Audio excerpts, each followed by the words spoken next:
মেয়ের Facebook password তার boyfriend জানে। ছেলেটা চাওয়া মাত্রই দিয়ে দিয়েছে।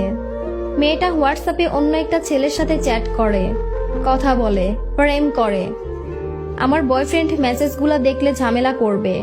ফেসবুকে মেসেজ করব না, যা হবে হোয়াটসঅ্যাপেই হবে। যেদিন বয়ফ্রেন্ডের সাথে মিট করতে যায় সেই দিন হোয়াটসঅ্যাপটা ডিলিট দিয়ে দেয়। মেয়েটার ফেসবুক আইডি 3টা, জাস্ট একটার কথাই বয়ফ্রেন্ড জানে। সে আইডির পাসওয়ার্ড আবার তার কাছেই আছে। সে তো ভাবে, একটা লয়াল গার্লফ্রেন্ড পাইছি। কারো সাথেই কথা বলে না, মেসেজ করে না আমি ছাড়া।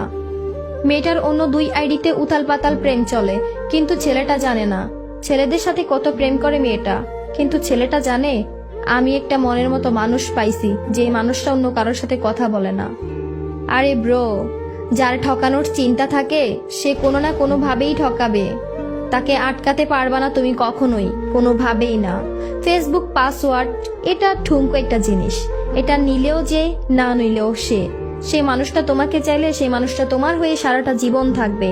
আর সেই মানুষটা যদি তোমাকে না চায় তাহলে তোমার হয়ে সারাটা জীবন কখনোই থাকবে না।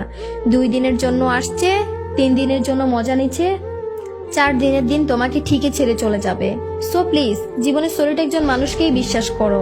ভুল মানুষকে বিশ্বাস করে ঠকে এত কষ্ট পাওয়ার কোনো মানেই হয় না। যে তোমাকে ঠকাবে সে তোমাকে এমনিতেই ঠকাবে। ফেসবুক পাসওয়ার্ড, হোয়াটসঅ্যাপ, ইমো এই সব কিছু না ভালোবাসার মধ্যে মেটার করে না। ভালোবাসার মধ্যে একটা জিনিসই মেটার করে, সেটা হলো যে মন থেকে ভালোবাসা, মন থেকে ভালো লাগা। এইসব কিছু পাসওয়ার্ড নিয়ে কোনো লাভ নেই, কারণ সে রাখতে পারলে 1000 জায়গায় রাখতে পারে। এক জায়গায় রাখতে হবে এমন কিন্তু ব্যাপারটা নয়। সো বিশ্বাস, ভালোবাসা এটাই হচ্ছে আসল, আর কিছু না।